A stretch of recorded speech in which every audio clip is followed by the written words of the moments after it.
started the gym to help people achieve stuff they thought they never could and to create jobs and careers for people that are just as passionate as I am. A bunch of bad shit can happen to you, but that doesn't mean you can't still be successful. Yeah, a bunch of bad shit can happen to you. It doesn't mean you're not a good person deserving of success and happiness. Dream bigger than what you actually dream, because when you accomplish something, there's another Mount Everest behind it. They're just doing it. That's fair. Because it's not their money. Yeah. So it's like, they're like, let's just try this. yeah, well, yeah, I thought it'd be great. What do you mean? Like ice cream and fucking wants, dude? Yeah. Like, come on. What could go wrong? Yeah. Welcome to this edition of The Balanced CEO. I'm so excited to be talking today with my homie Bryce. Bryce is a ex-police officer slash gym owner slash CrossFit Games athlete. So this is an interesting conversation. Let's get right into the meat of this. Why are you here? Well, shoot. I mean, we're here in Ohio.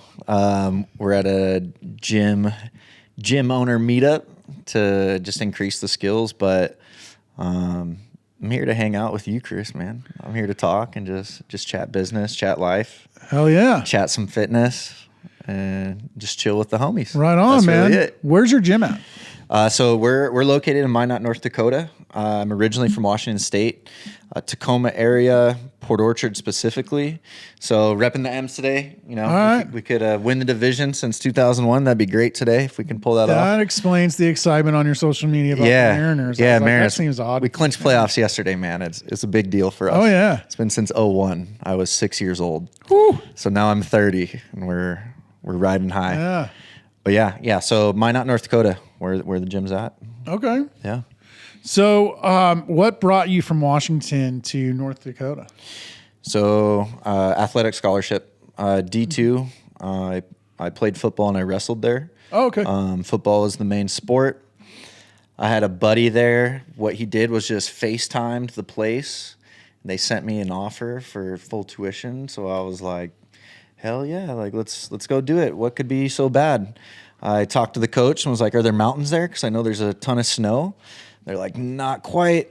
Little did I know it does get like negative 30 and 40 up there. But had a great time there, man. College, my whole adult life has been there. So I kind of grew into being a man kind of in Minot, North Dakota. Wow, okay. And that's becoming a special place for me. So yeah. So you went to college there and just never left. Just found your place. Yeah, I went to college, quick 5 years, and then 3 days after I graduated, I was in the police academy. Wow. So we literally, we partied that weekend, right? Casino, we're doing all the fun stuff, like hanging out with family, beer bong, all that, and then 3 days later, I was learning how to be a cop. So it was like a quick switch. What drove that decision? Were you in criminal justice and like this was always the plan, or did you happen to just walk by a recruiter on career day and he talked you into showing up?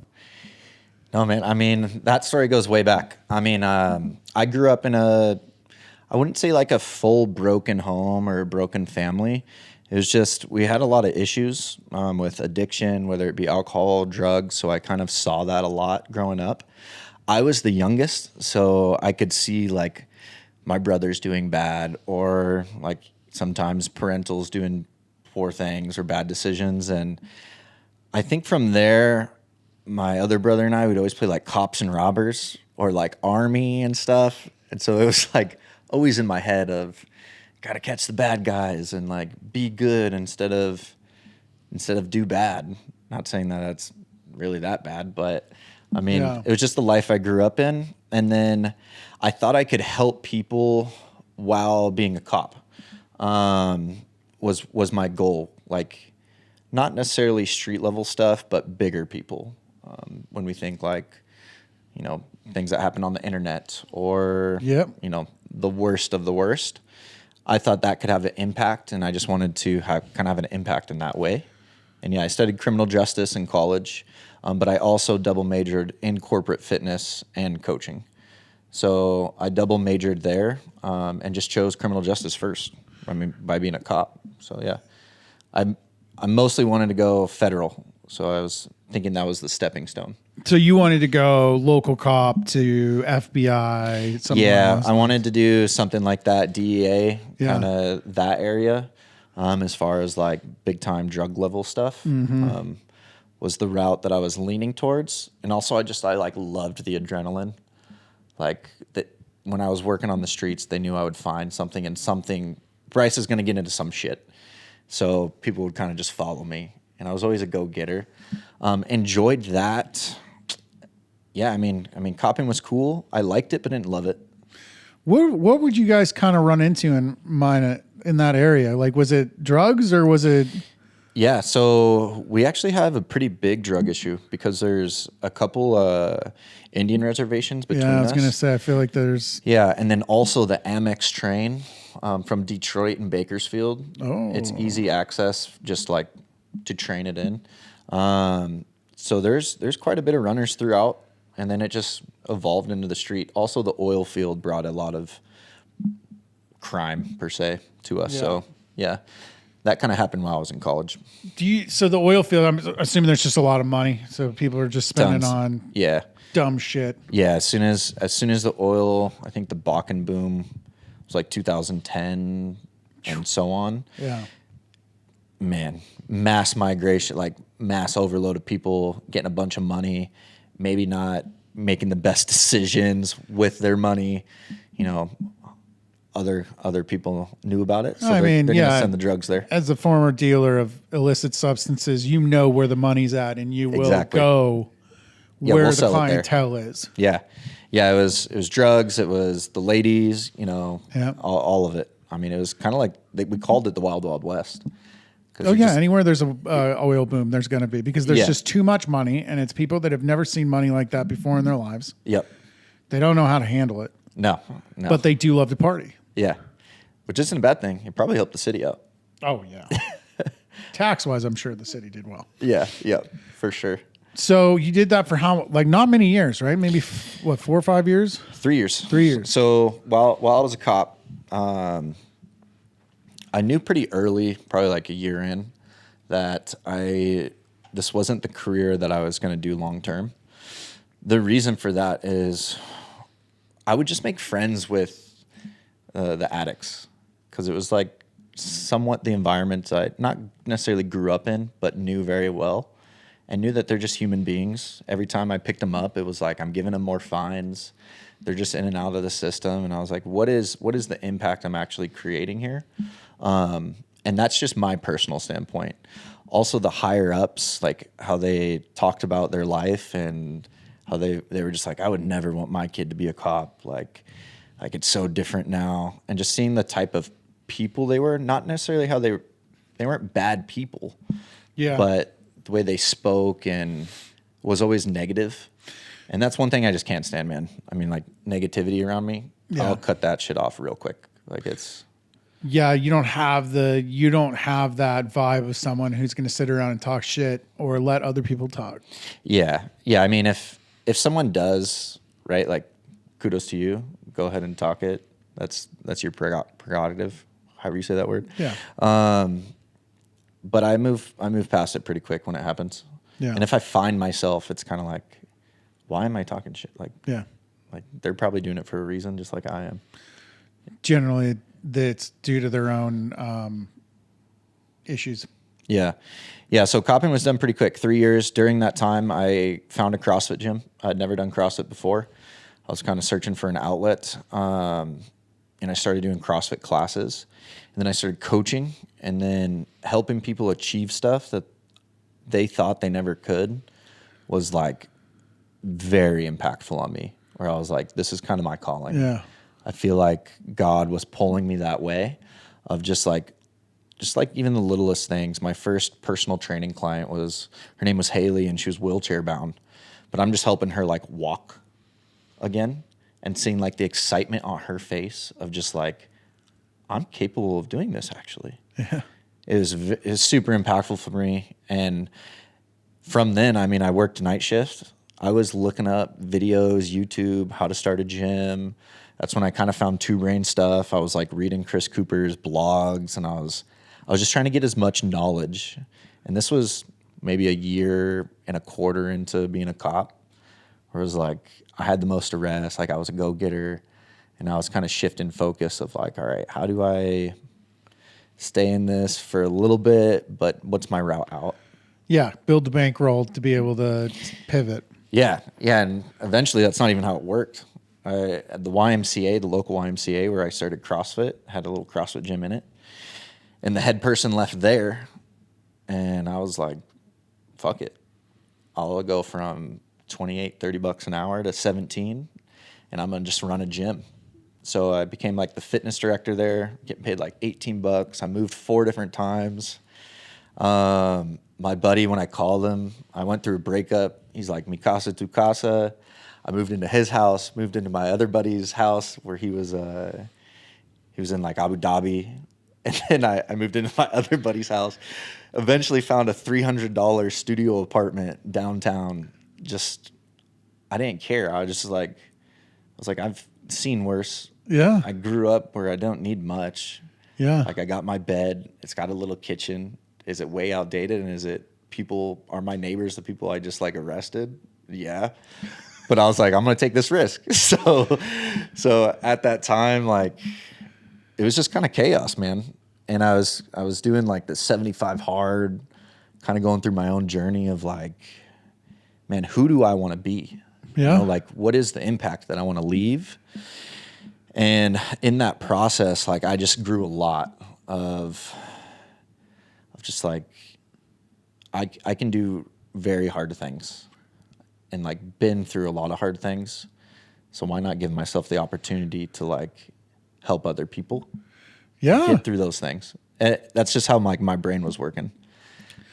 I think I've learned kind of there's a loose thread that kind of runs through all gym owners. Like we're all, I say on one end, we're all people pleasers, but on the other end, we're all people that like get like a high off of seeing other people win. Like we care about more than just ourselves. Yeah. I mean, you kind of have to, right? Yeah. Like I think the most successful gym owners are the ones that maybe show their emotions probably too much to their people, or like maybe a little too transparent. Yeah, maybe we do care too much. Yep. But at the end of the day, like, is that really such a bad thing? I think it is if you're around the wrong people and taking the wrong influence, it is because they will use it to their own benefit. Sure. But yeah, I think in terms of like, as you look at it from a person to person standpoint, like, no, I think it's great that you care. Like, I think it's great to care. I think it's great to have a heart. I think it's great to want to give and help. I think it's not great when others take advantage of that. Yeah. And that is probably the trap where some gym owners fall into. Oh yeah. Is like, they let other people's opinions or like their own emotions, like their employees or their members' opinions, like really affect on how they make decisions. Yep. And that's probably another key factor is the ones that can make the decisions the fastest with like the most logic behind it and aren't really that scared, I feel like do really well as a gym owner too. Yep. Agreed. So you're doing all this, right? Yeah. You're bouncing around, you're moving all the time. Yeah. Fitness directing a YMCA. Yeah. How do you end up with your own spot? Like when does that kind of transpire? I don't know. Honestly, it's kind of a blur. Like next thing you know, I'm pretty deep into two brain stuff. I feel like I've gained a lot of knowledge on managing people and like how to kind of run a team and run a gym and coach very well. The skills that I didn't have was like, how do you find money to do this? Like, what is important? What does this look like? Like, I work at a YMCA. It's not like I'm bankrolled up, you know, I'm paycheck to paycheck. I think what I started doing was I just started driving around. I think I read it in one of the blogs, and it was like, just drive around and look at properties. And like, I started to, I have my own personal motto where I have to be able to see it first, like in my own head, like, is this possible? And then I have to believe it. Yep. And then if I have these first two, I'll go achieve it. Like, I know that about me. So it was like the process of looking around at buildings helped me see the vision, and then also kind of give me this self-belief of like, you can do it. Like, you have to figure out that next step. And the next step for me was, I think I booked a call with Two Brain. Like, just was like, what is this about? What does this look like? I talked to Matt Temby. I didn't even have like a business plan or anything. I was just like, what is this? He's like, well, just start here. And I took the Two Brain business plan template. I was obviously working at the Y. They came to me. I was doing a little side hustle, online training. And they're like, we think that revenue should go to the YMCA gym, a nonprofit organization. And I was just like, okay, this is weird. Like, I was that kind of like lit a fire into me. Yeah. Because it was like, man, this is how I pay my bills. Like, now I got to do this and only make $18 instead of like people are paying me like $200 a month. Yeah. I was like, I'm actually might be making more, So when they did that, I went to my now fiance's house, and I stayed up till I worked on it all day. I finished that business plan in one day, the whole thing. I think I was up till 3 a.m. I had quite a few people in the gym that were business owners that I knew believed in me and like that I trusted. I just asked them, I was like, what do I do with this? And they're like, oh, you just take it to a bank and you ask for money. And I was like, that's it. Like, it's like a proposal. Brought it to the bank. They basically told me that people that ask for millions of dollars aren't this thorough in their business plan. And I was asking for like 75K or something. And they were like, yeah, like, we'll do it. Like, yeah, we'll give you the money. And then next thing you know, it snowballs effects. Sophia's back from playing professional soccer. We go to a few buildings that I'd picked out where I was like, this could be the spot. And we walked into this. It was called Premier Movement, which is an older Two Brain business gym. Okay. So they were local. I walked in there, and Sophia just automatically was like, this is the spot. And I was really dead set on like a downtown spot, not great parking, like would need a full build out. Yep. And she just looked at me and was like, I think this is the spot. So I sat on it another day.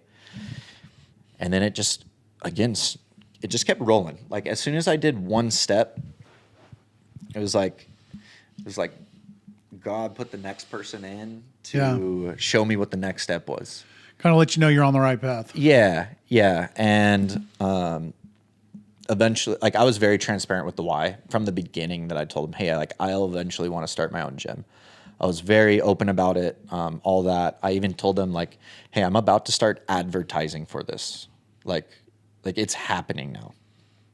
Eventually got on with Two Brain. That another small part is I had a silent investor help me out as like a personal loan, because I eventually got fired from the Y, obviously like conflict of interest, whatever it may be.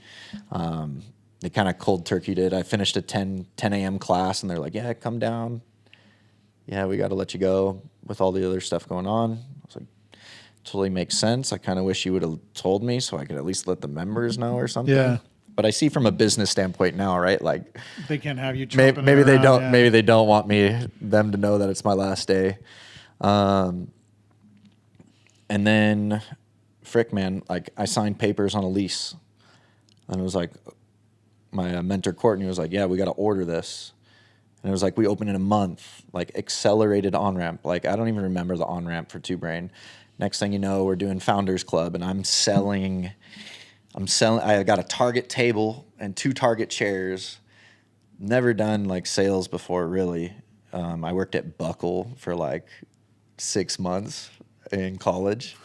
So I had some experience there. If you know Buckle, you walk in and you can't not get talked to. So that probably paid off. And then we did Founders Club, and next thing you know, I opened with damn near 60 members. Damn. And I matched my income that the Y provided pre-open. Within 3 months, I could pay myself the equivalent of $100K a year. And it was like insane.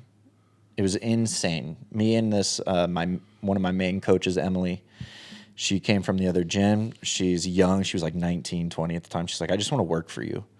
And honestly, we trial by fire did it. One of my good friends, Ethan, he was the man. I worked at the YMCA. I'm going to go off topic here. I worked at the YMCA. He's like, we call ourselves trailer park kids. You know what it is. And we just recognize. And I was like, dude, he always wanted to go to culinary school. And I was like, if I start a gym, you got to go to culinary school. But through that, he started CrossFit, and we became pretty good buddies. He helped me build the whole thing. That's awesome. Stayed up lots of late nights putting together the Echo bikes, like ripping floors off the ground. I mean, we were sweating our ass off. So I had 2 very good potential employees that were very bought into, but I didn't have systems. I was like, I don't have SOPs. I mean, I still struggle with that today. Like, is there an SOP for it? Got to make it. But I didn't know what any of that meant. And then next thing you know, I have a successful gym. I was like, holy shit. Like, how did we kind of get here? And the rest is history, I guess. I mean, it's a lot to it, but sometimes that's just what happens, man. Like, you just kind of get handed that opportunity, and you got to figure out, like, you got to figure out how to make it work. You got this opportunity in front of you. I mean, you see it a lot, right? Like, a bunch of people probably get presented opportunities daily. Yeah.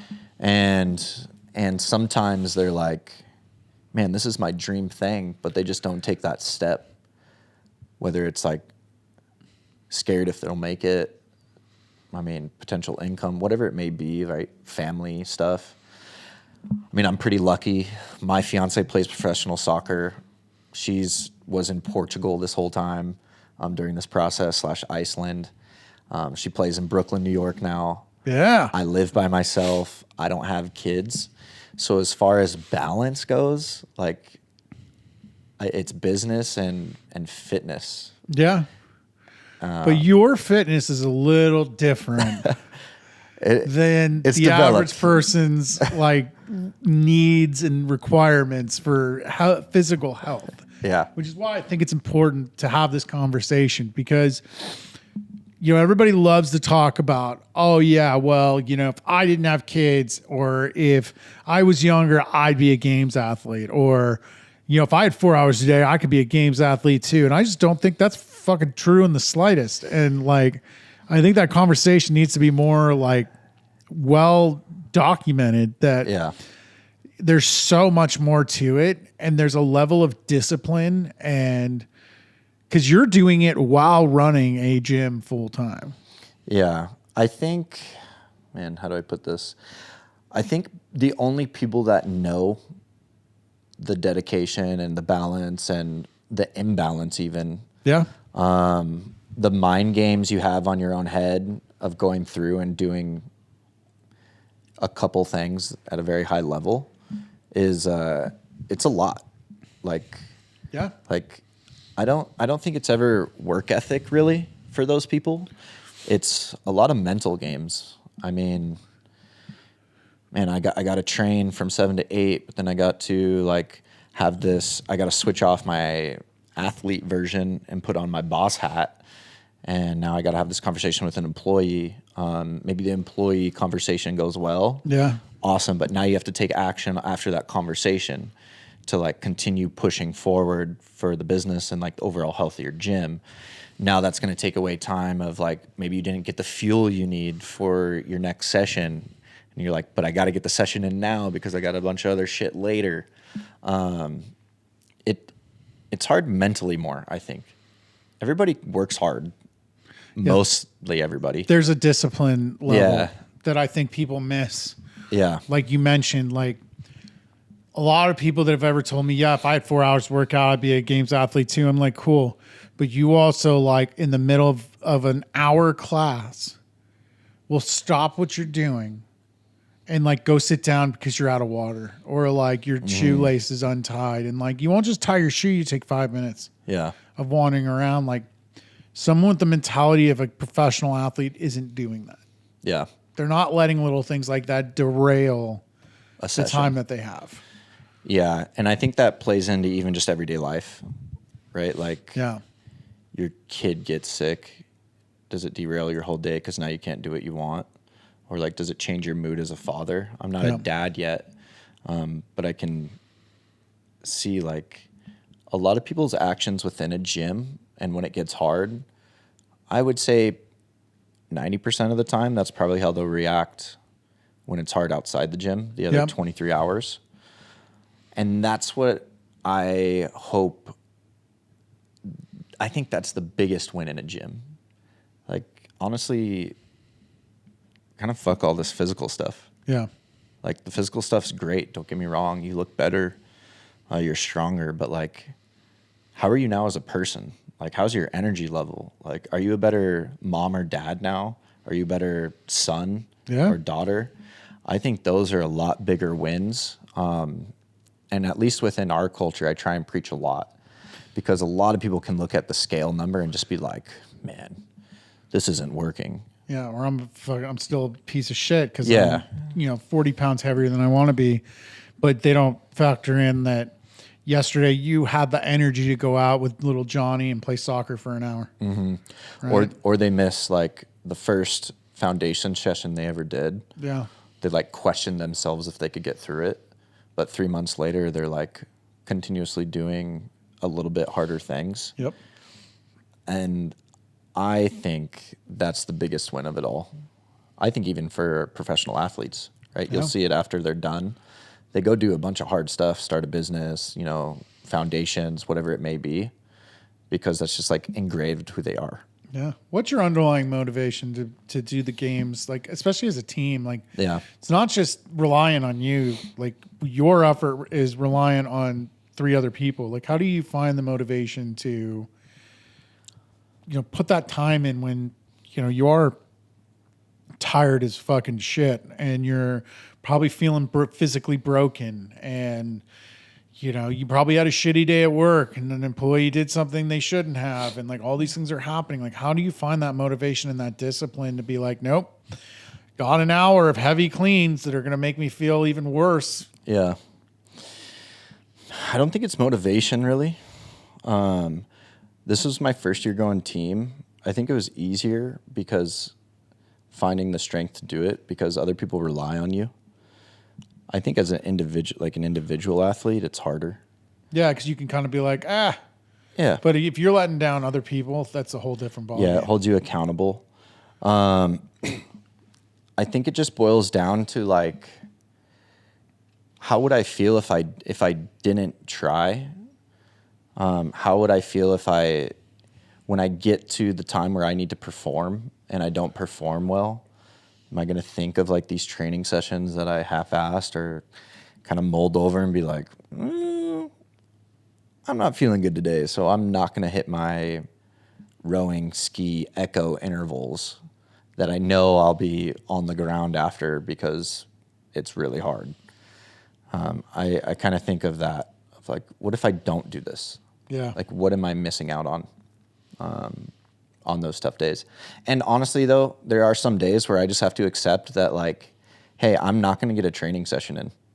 Like, my priority right now is the gym, right? Games are over, that type. I do have a competition, like, up in November, but my main goal is to set up my employees for future success, and that requires more attention on the gym. And so now the balance is back to let's push growth so that my young employees, like one just got married, let's put her in position where like she actually just got in like a new car because she got in a wreck, so she was forced to, but she was able to. Yeah.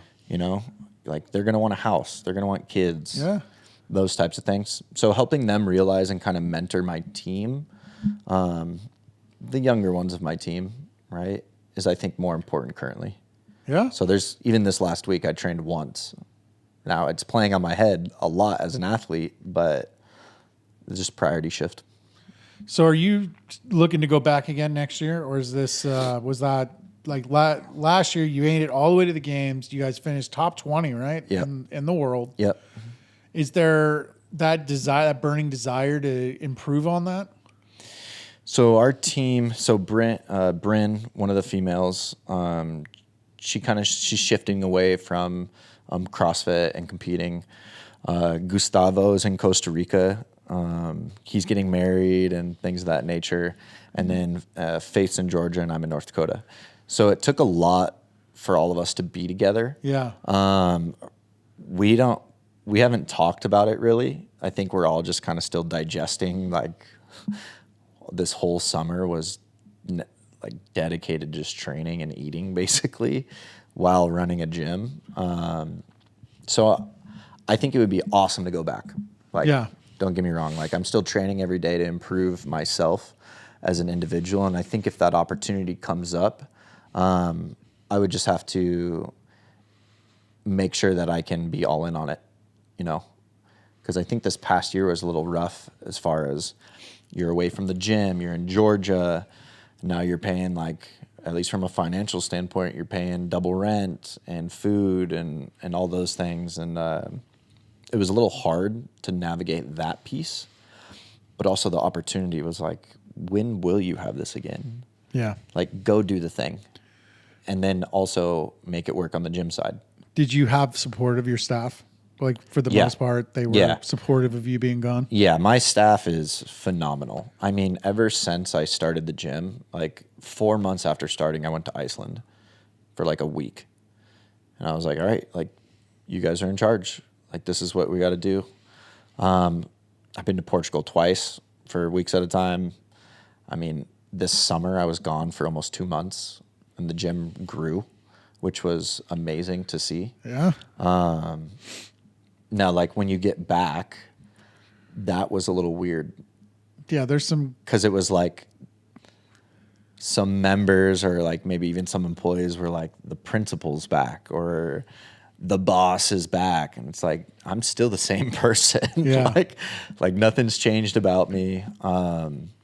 There was some talk of like, we just really missed you. And like, we just really want you here. And I like get that, but also from my standpoint is like, I didn't like start the gym to work my whole life in the gym. I started the gym to help people achieve stuff they thought they never could and to create jobs and careers for people that are just as passionate as I am. That's why, and to obviously set my family and future family up for success. Like when Sophia's done with her career and I'm done, like we're going to probably want a house, probably going to start a family. Yeah. Need to make sure that like we're set, but also let's create opportunity for other people.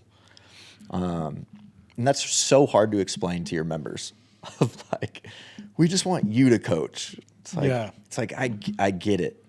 But in that hour that I'm not coaching, I'm developing more for the business to create more opportunities for other people. Like, and that's, I think, hard for some.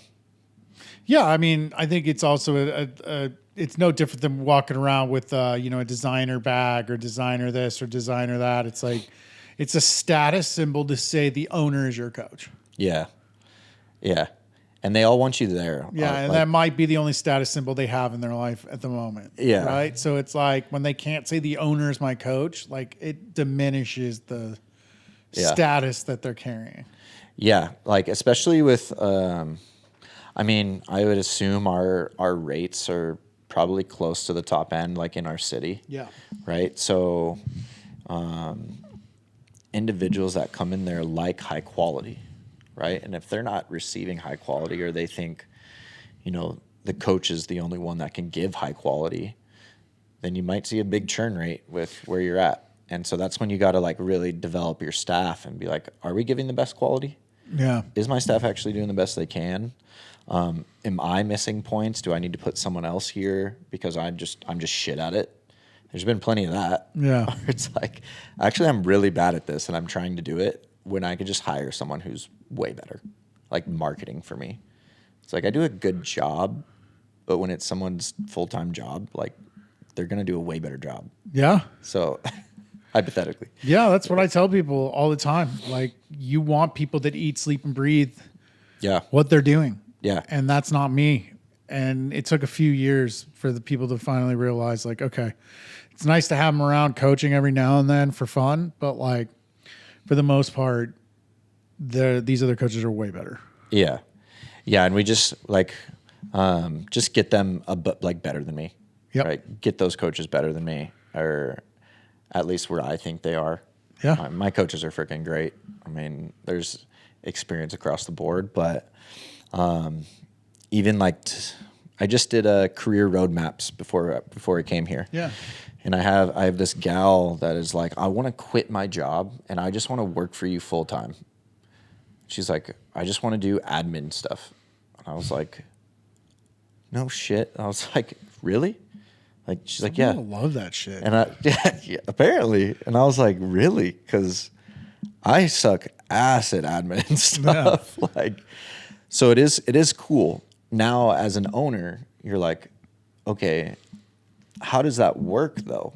Like, I'm just going to bring this person on 30 hours, like 40, 50K. Will that actually increase revenue? Am I just doing this because I like the person? Like, there's a lot more to it than just being like, yeah, let's do it. But a lot of times those roles is like, what's that free you up to do? Exactly. You know, that's where the revenue is. Exactly.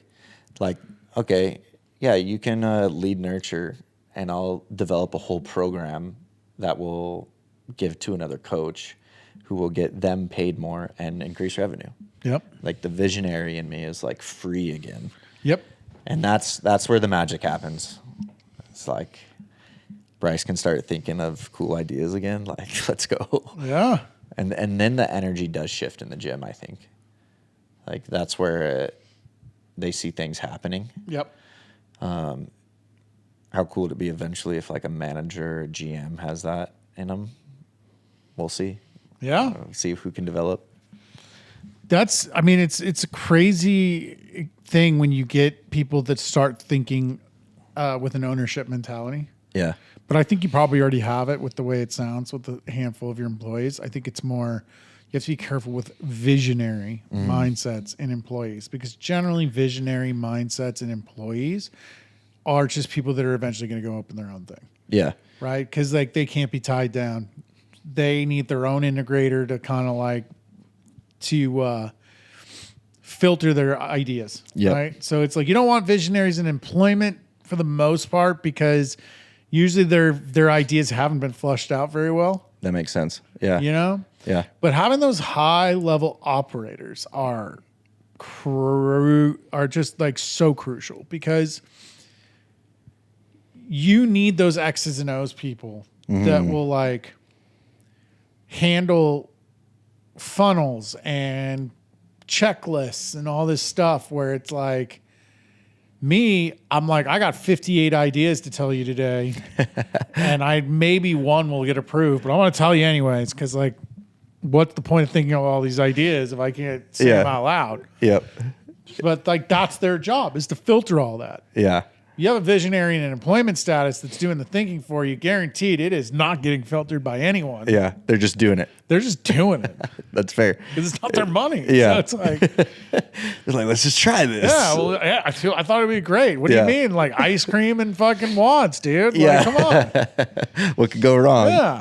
A little beer mile in a CrossFit gym. Let's rock it. I figured ice cream shop in -30 would be the best time to do it. We don't have any competition. Yeah. Yeah. That's so true. I mean, yeah, I think personally that's our next step, is just developing our staff to take more ownership within. Yeah. And like care about the growth of the gym a little bit, instead of just looking at it as, oh, I come here and coach a class and a client and then I leave, you know? Yeah. Because it directly ties to what they can possibly make.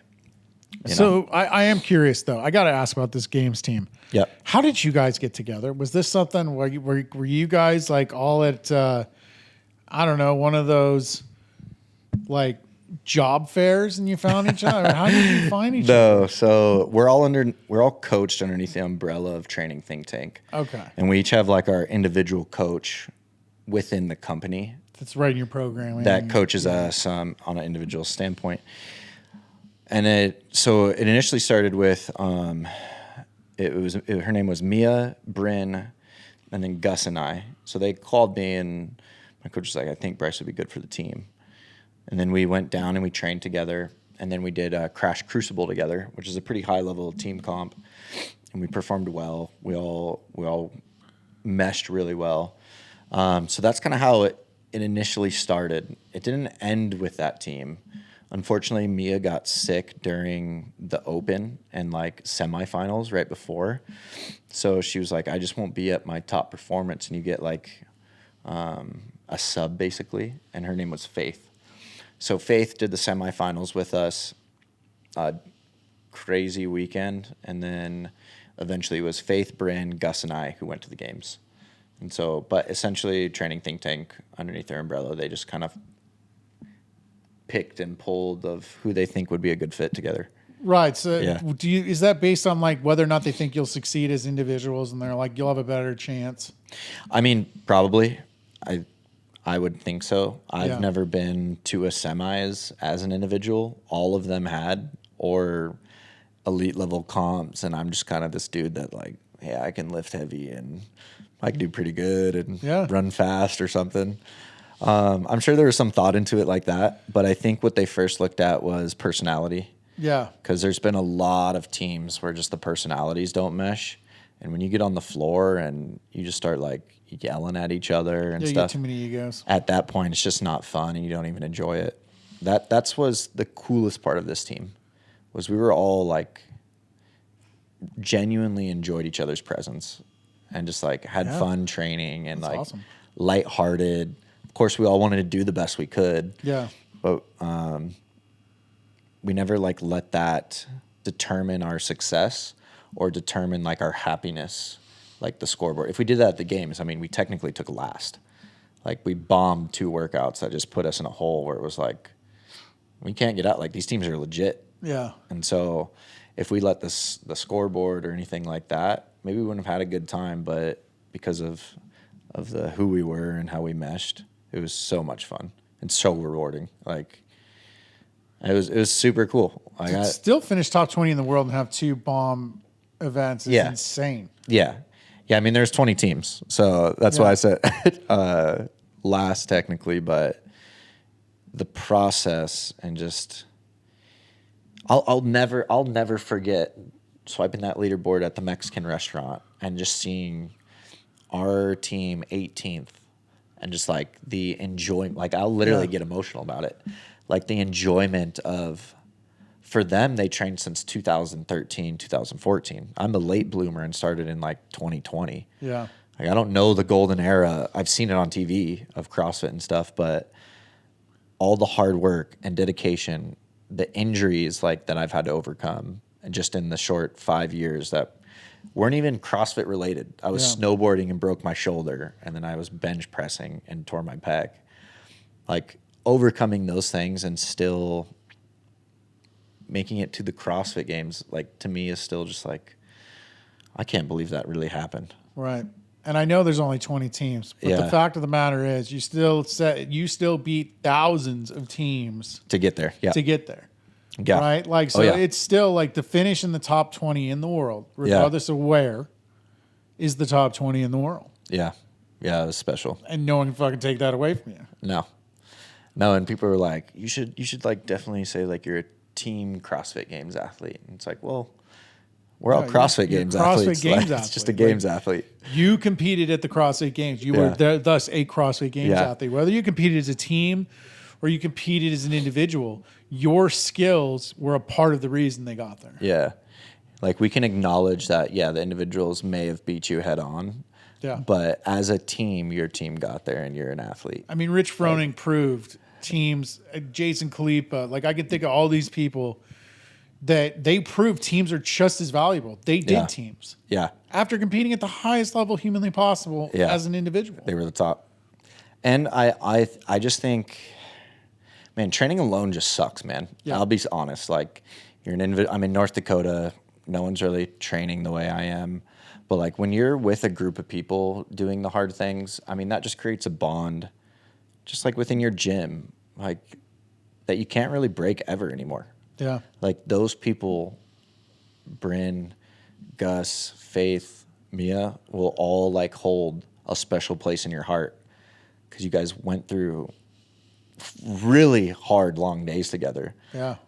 And then like did that experience. I mean, it's a very beautiful thing. Yeah. I mean, when you look back, And you can relate it to life. Yeah. Like, a bunch of bad shit can happen to you, but that doesn't mean you can't still be successful. Yeah, a bunch of bad shit can happen to you. It doesn't mean you're not a good person deserving of success Exactly. and happiness and Exactly. everything else. Yeah, and I think you and I are testaments to that.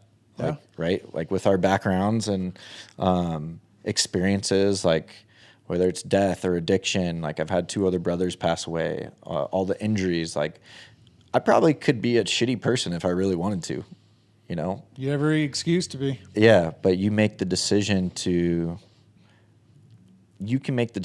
be better. Yeah. And I vowed to my half brother, and we talked on the phone, was like, we're going to be the cycle breakers of our family. Like, you're my half brother, but like, we got a lot of stuff that we can break together. And I think honestly, that's a big driver for me too. It's like, I love my family. I love my dad. I will take a bunch of things from him that I will be a great dad for, but I want to break the bad that was in them too. Yep. You know, and hopefully become a better version. Fucking A. You know, so That's awesome. yeah. What is there anything you want to like sign off with? Anything in particular you want to leave people? I mean, I think you just nailed it with what you said, but is there any other words of wisdom or anything you want to?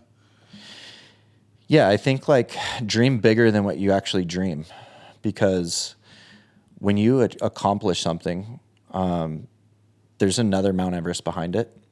So, and I'll give a small example here is I've always dreamed of making the CrossFit Games, but I never dreamed of what happened when I actually made it. Like, how would I perform? I've always dreamed of the gym and being successful at gym, but what happens after you're a successful gym? Dream even bigger than what you can, because, I mean, testament to it is when you accomplish something, there's always more to be accomplished. So also just like enjoy and like slow yourself down to be happy in the moments where you feel pure joy. Yep. So Dream vividly. And Yeah. In more detail. Yep. Like close your eyes and literally, it'll be weird. Yeah. But like, what kind of house are you in? Like, what does your gym look like? Or your business, whatever you want to be the CEO of, or shit, if you want to be the best UPS driver, like, what does that look like? How does that look like for your family and your time with them? Like, really think about it. And if you are in that space of like, you just don't know where to go talk to somebody who's done it before. And I guarantee they would probably be willing to help if you're genuine with it. All very highly successful people, mostly, are actually very genuine people and are willing to help if they see that you actually want it. And we can tell. Yeah. So, Yeah, it's easy to tell when someone's fishing versus actually trying to learn for Yeah. the right reasons. yeah, 100%. So, yeah, dream big, you guys. Love that, man. I appreciate your time. Yeah. Thanks again. Shout out North Dakota. Thanks for having me on. And as man. always, keep digging in.